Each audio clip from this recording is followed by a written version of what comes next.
Hello, my name's DeWayne Pursley. I'm Chief of Neonatology at Beth Deaconess Medical Center in Boston and representing Harvard Medical School in presenting our Choosing Wisely project and opportunities to increase value in newborn medicine.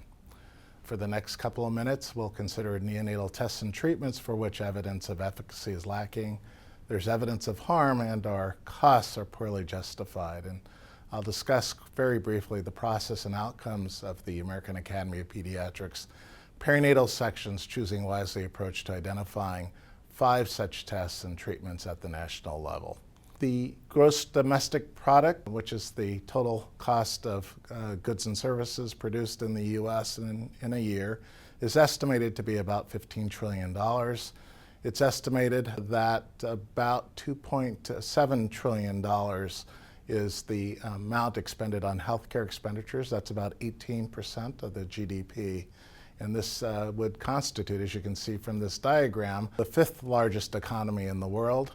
Unfortunately, it's estimated that about $8 billion of this is the cost of waste and inefficiency in the U.S. healthcare system. These are 6 categories of costs that have been defined by Don Berwick in his JAMA article from 2012.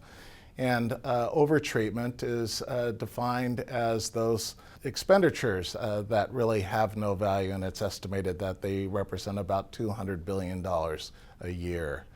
You probably are aware of the value equation. When you have cost, it's important to consider the context. Are there improvements in outcomes that relate to those costs? Improvements can be seen as clinical results, or they could be seen as markers of care, including quality, effectiveness, efficacy, equity, accessibility. And costs are defined as resource tallies. That might be supplies and equipment, that might be other goods and services, and of course green dollars, many of which are expended on our labor workforce in medicine. So the question is, are these U.S. costs reflected in improved value? And there's a fair amount of evidence that suggests that they are in fact not. So the Choosing Wisely approach was created by the American Board of Internal Medicine Foundation. It encourages physicians, patients, and other healthcare stakeholders to think and talk about medical tests and procedures that may be unnecessary. And its objective is to use top 5 lists to promote care that is supported by evidence, not duplicative of other tests or procedures already received, free from harm, and truly necessary.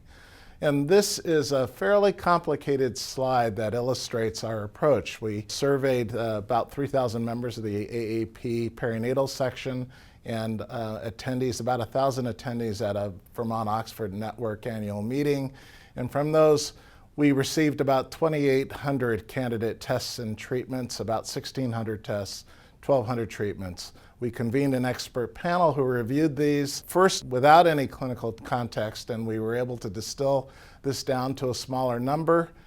Then we reapplied a clinical context to these tests and treatments, and from those we initially came down to 14 tests and treatments and eventually 12 as we consolidated a couple of different indications for anti-reflux medications and eliminated one relating to newborn screening.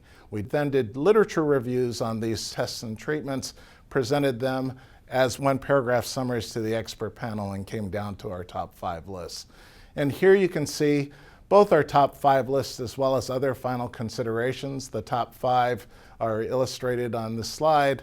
The others didn't quite make the grade, but nevertheless are important. So that's our top 5 list. I should caution you that that's a starting point for the continuous process of a value-focused approach to neonatal care. Those 5 may not apply to your unit, but I'm sure that there are opportunities in every unit to improve value. And I think that there are a number of assets for successful waste reduction in newborn medicine. Our team-based care structure with its multidisciplinary approach provides opportunities to identify tests and treatments. We have a substantial literature on which to make recommendations. We have highly functioning quality collaboratives that can measure and change at scale. We have clinical care guidance and policies through the AAP that can be targeted for value.